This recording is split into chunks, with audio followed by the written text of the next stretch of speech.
Half a century ago, southern England was crisscrossed by railway lines, little steam branches that burrowed into the countryside, connecting towns and villages together.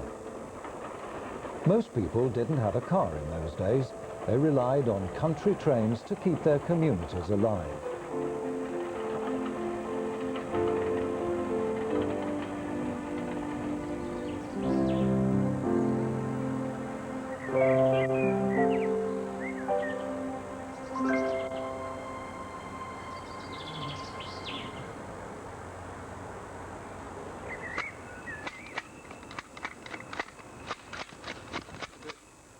There was something endearingly comical about the country railway station. The trains were so infrequent that to keep themselves busy, the station staff would find other things to do. Mountainous hedges appeared on some stations. These living sculptures are nearly 20 feet high and took 100 years to grow. The signalman might fancy some pot plants or hanging baskets, and could wander around all day with a watering can. The next train probably wasn't due for a couple of hours. And then there was the station master. The scallywag had built himself an unofficial allotment. Top brass at Waterloo would have had no idea that the production of vegetables was the station's main activity. Every now and then the market gardening would be interrupted by a distant whistle.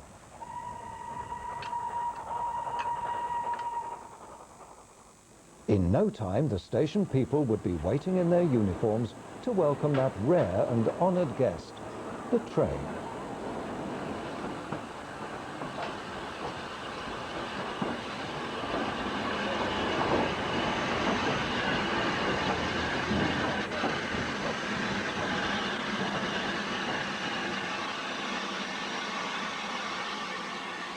The platform would come alive for a few minutes.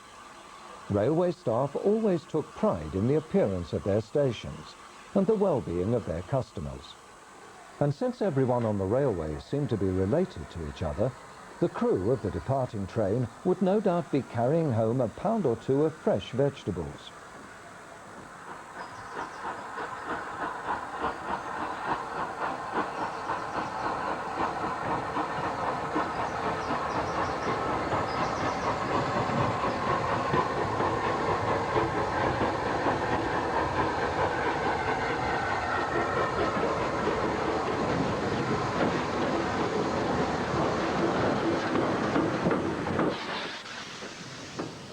Once the train had gone, the main business of the day could begin again. Country Station became Country Garden once more, and over the years it became difficult to see just where the station ended and the countryside began. These railways weren't like roads. For a start, you couldn't see them, so it was guesswork where the train would appear.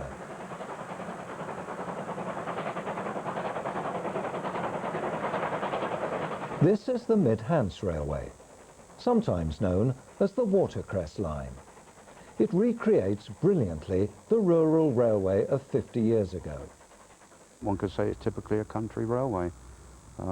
It was never a main line as such, and it meanders through rolling countryside, chalk soil, farmland, dairy herds, watercress beds, typical country railway. One of those railways when it was actually being used properly by British Rail or even Southern Railway, where You could probably sit for hours on a platform and not see a train. And when the trains did come, they were remarkably unobtrusive. A little locomotive like this could easily deliver a couple of hundred children to school in the morning. Nowadays, the same job is done by a couple of hundred cars.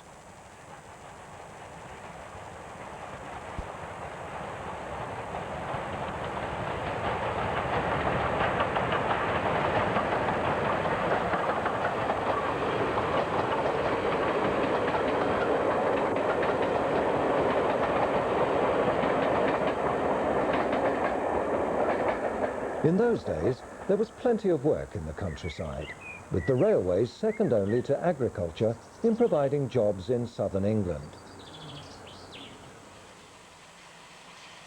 A country engine shed, for instance, might employ 50 people. It was a job for life.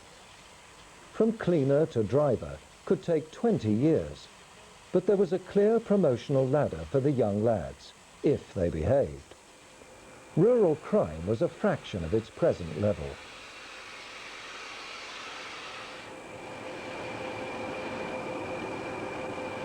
Life was simpler.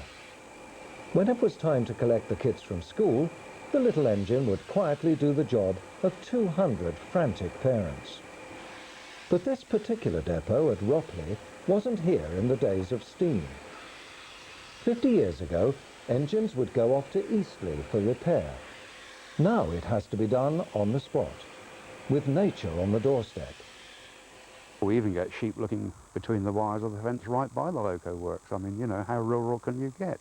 But here we've got these massive engines that used to haul all the mainline expresses in this part of the country, for example, from Waterloo to Salisbury to Exeter to Plymouth and Bournemouth, Weymouth, Southampton. Trains travelling at 75, 80 miles an hour, 500 tons behind the engine. Tremendous beasts, full of power and character.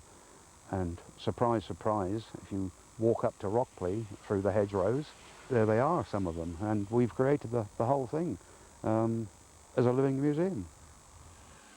On an average day, there are at least 2 trains, one in each direction every hour, running up and down the line. Weekends, a lot more busier than that.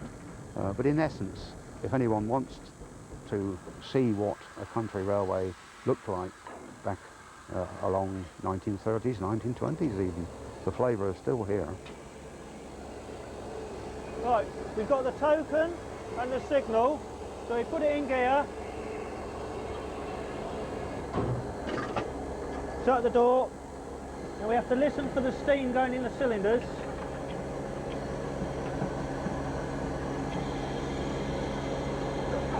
It's just going in and we start moving.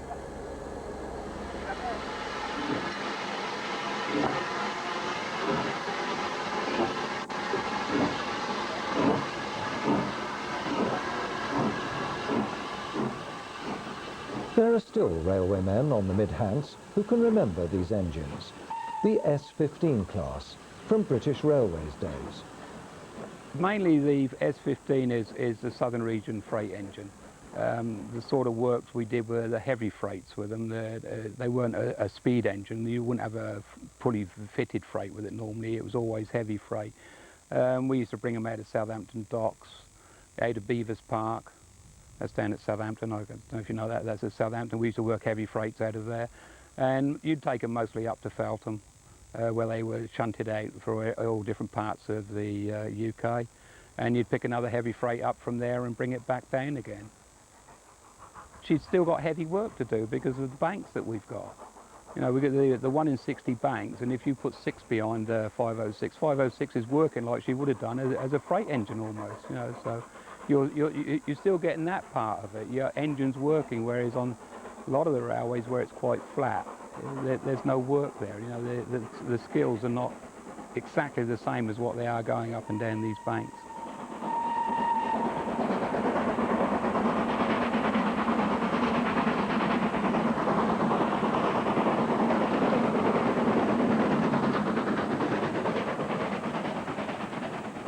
To get the best out of a machine like this, the driver and fireman needed to work as a team.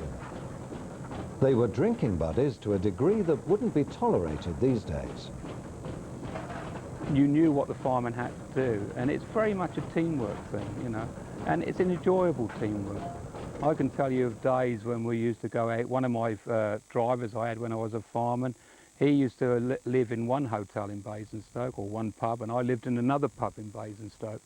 And most of our time was spent drinking, and we'd go out and have a few beers and then work the beer off in the trip, and then you back up the other end, you get to Feltham, you go out and have a couple of beers before you came back to Basingstoke again, and then you work that back off on the way back. And you would work it off, you'd sweat it out, as easy as anything, you'd sweat it out. There was no problem at all. It was enjoyable. It was all fun in those days, although you did have the rough trips that were hard days, but you sort of brushed those a day, and the next day was another enjoyable day again.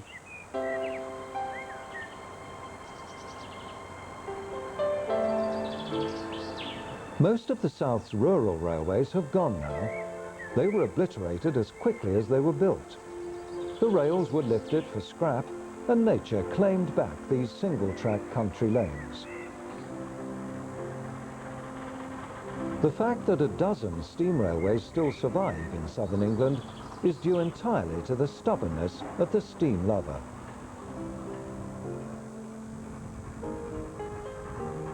The question is, if we had our time again, would Britain throw the country railways away, or would we perhaps keep them?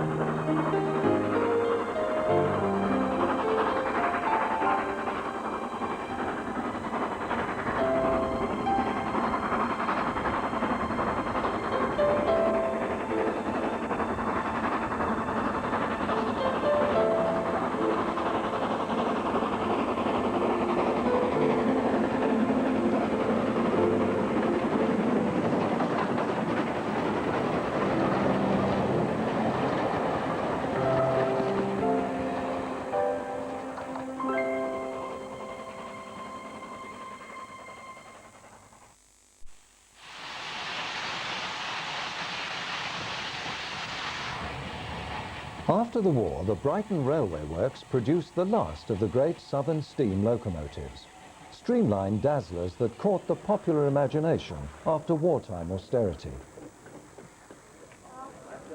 And people will still queue up to see them. If the builders of the Millennium Dome are wondering where all the visitors went, well, they're here. Thousands of well-wishers turned up to see a pair of the Southern Leviathans working together in as-new condition for the first time in 50 years. They were known as spam cans because of their odd shape.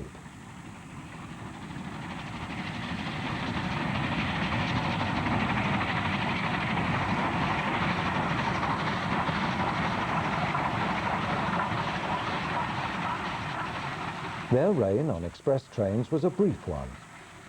Electrification meant they were soon consigned to humbler duties.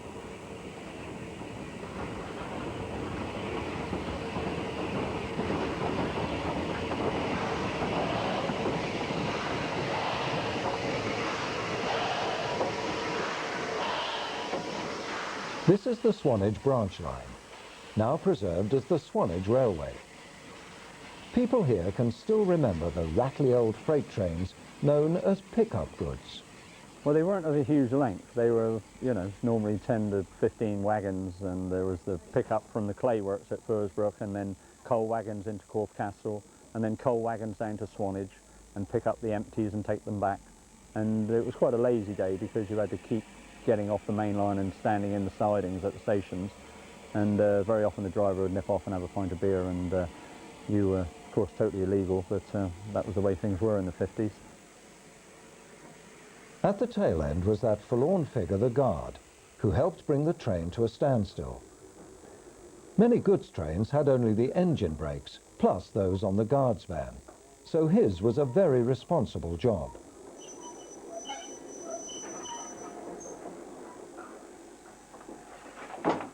There we are, we've arrived. Life for the engine crew was a lot more sociable than it was for the lonely chap at the back.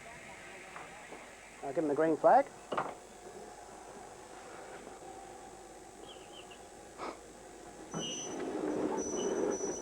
Then as we're underway, take the brake off again. Tell him that we're complete. And then we continue our ascent towards the summit of the line. Driver and fireman rarely met their guard, who was often a figure of fun. We used to meet them occasionally, but they were always at the back, and they were sometimes derided by the footplate crews, but and it was quite a rough ride. It could be quite a dangerous occupation riding in a guard's van, especially under acceleration or braking with loose coupled wagons banging, and you had to keep a good firm, and you also had to know the line, you had to know the gradient, because of course you were assisting the driver with the braking, because they weren't through brakes like they are today. It was just the locomotive's brakes and the brakes in the guard's van. Some country railways were so quiet that only the smallest possible train made any financial sense. And this was it, the classic Southern Branch train.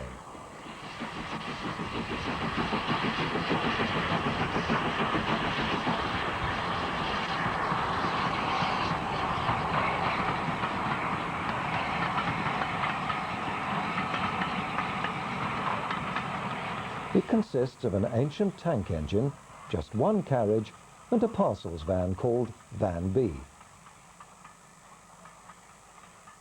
The branch train was really the only form of communication, so they would have to carry not only passengers but parcels as well, milk as well, and the milk would come up from collecting points in churns, in wagons like the Van B, to a point where they would all be transferred onto a train that would then go up to Vauxhall. So yes, it's quite a valid configuration. Normally in Hampshire and Dorset, you would see them with 2 and perhaps 3 coaches, push-pull, passenger only, where the freight business didn't exist. 100 of these M7 engines from the turn of the century survived in the South until well into the 1960s. Relics from a different age.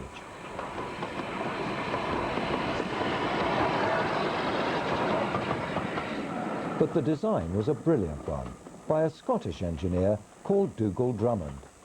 They'd toddle along all day at 60 miles an hour. It's a wonderful machine, it really is. I'm quite sure everybody has their favourite locomotive, but for me it's the easiest thing on the railway to fire, it really is. And you can put anything behind it, she's as happy as a clam, really is. It's a lovely thing. Drummond was a very clever man, although, you know, when you look at a simple locomotive like that, and it is simple, you don't realise the subtlety that's there. You only really find out about that when you're using it or when you're restoring it. But it's a wonderful machine. Bob Payne isn't alone in his love of the M7. Cameras follow it everywhere, not least because this engine has an astonishing history. It was actually being cut up for scrap by Harry Frith, the foreman at Eastleigh Works, when there was a phone call. A chappie from America had been in touch with the bigwigs at Waterloo. They'd just started cutting the bunker off. A bloke came out of the office and said to Harry, "Harry," he said, "are your blokes cutting that tanky?" And Harry said, "Yeah, of course they are." He said, "There's nothing left." So he said, "Well, for sake, stop," he said, "they've sold it." And so the coal bunker had to be welded back on. Engine number 30053 was now the property of an American museum owner called Nelson F. Blount, who wanted his bit of quaint old England. It was loaded on a ship and sent to America. Then, sadly, Nelson Blount was killed in a plane crash. And when Bob Payne found the engine again in the USA, it was in a sorry state. It was going to sit there and just rust away because they couldn't use it. So they didn't have enough covered accommodation, so it would just rot. And for the men who built it at Nine Elms, that wasn't a very good epitaph. So I thought I would try to get it back. And 9 years later, I got a phone call to say that they had accepted our offer, and we bought it.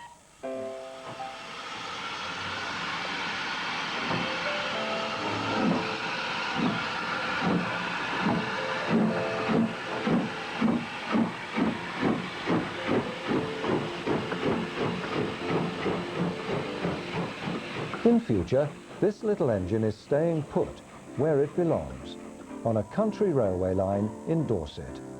No more welders' torches, no more transatlantic trips, for this is the last remaining working example of a classic southern design. And it's in good company on the Swanage Railway.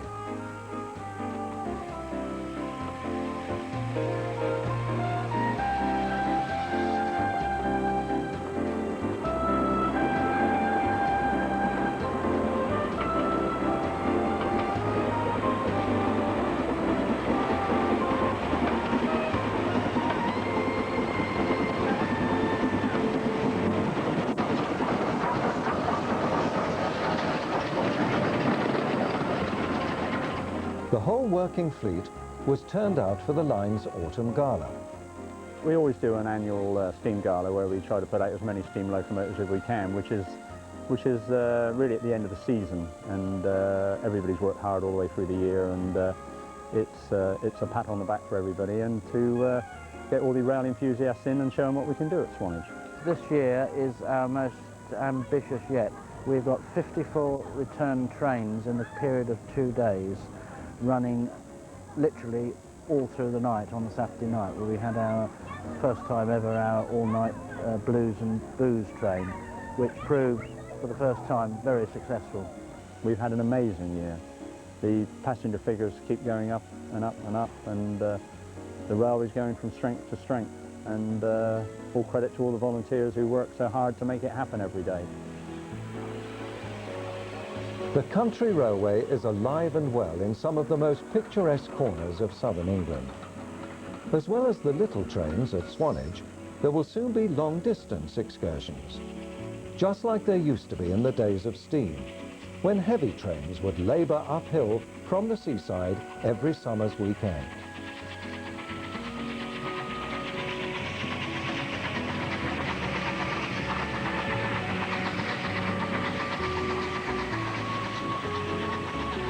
It won't be long before people can board a steam train on the Midhants Railway and get off within walking distance of the golden sands of Swanage. But it hasn't been an easy journey for those people who saved some of the South's country railways.